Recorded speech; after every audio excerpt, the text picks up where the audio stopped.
Le bus roule tranquillement sur la route. Mais là une bagnole derrière se met à klaxonner comme un fou. Sauf que sur cette route de campagne hyper étroite, le bus peut carrément pas se pousser. Il continue à rouler à sa vitesse normale. Mais ça rend dingue le type dans la bagnole. Le mec hésite pas une seconde, il écrase l'accélérateur. Et hop, il double carrément par le bas-côté herbeux. Il force direct le bus plein de passagers à s'arrêter. Le chauffeur du bus capte rien à ce qui se passe. Le type de la bagnole le chope et le balance hors du bus. Et bam, il lui colle direct un coup de poing dans la gueule. Le chauffeur du bus commence à riposter. Mais là le mec sort un flingue de sa ceinture.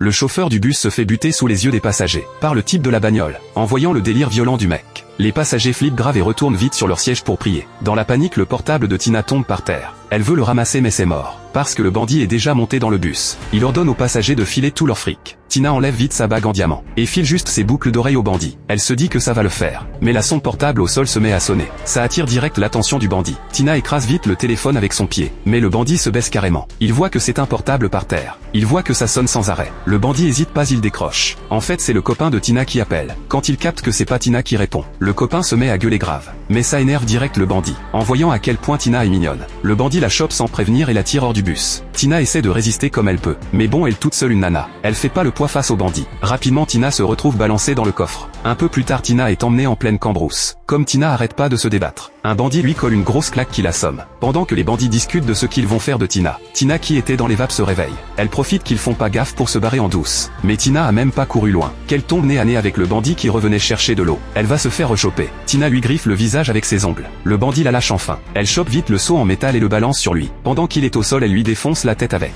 Quand les bandits rappliquent, ils trouvent juste le corps de leur pote par terre. Tina a disparu. En voyant leur pote massacré comme ça, les bandits jurent de choper Tina, jusqu'au soir. Tina tourne encore en rond dans ce terrain vague. Heureusement elle trouve une faucille par terre. Ça la rassure un peu genre. Après Tina recommence à courir.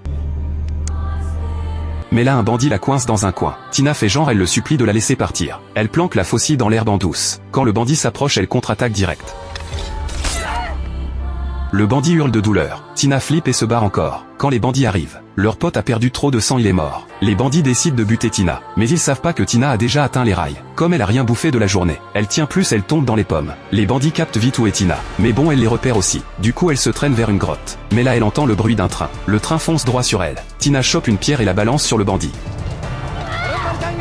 Le chef des bandits peut que se protéger en avançant. Le train arrive à toute blinde. Le bandit étrangle Tina avec sa main. Au dernier moment elle lui mord la main. Une fois que le train est passé, Tina finit par arriver au poste de garde des rails. Elle emprunte le téléphone de l'employé pour appeler son copain. C'est comme ça qu'elle survit aux bandits.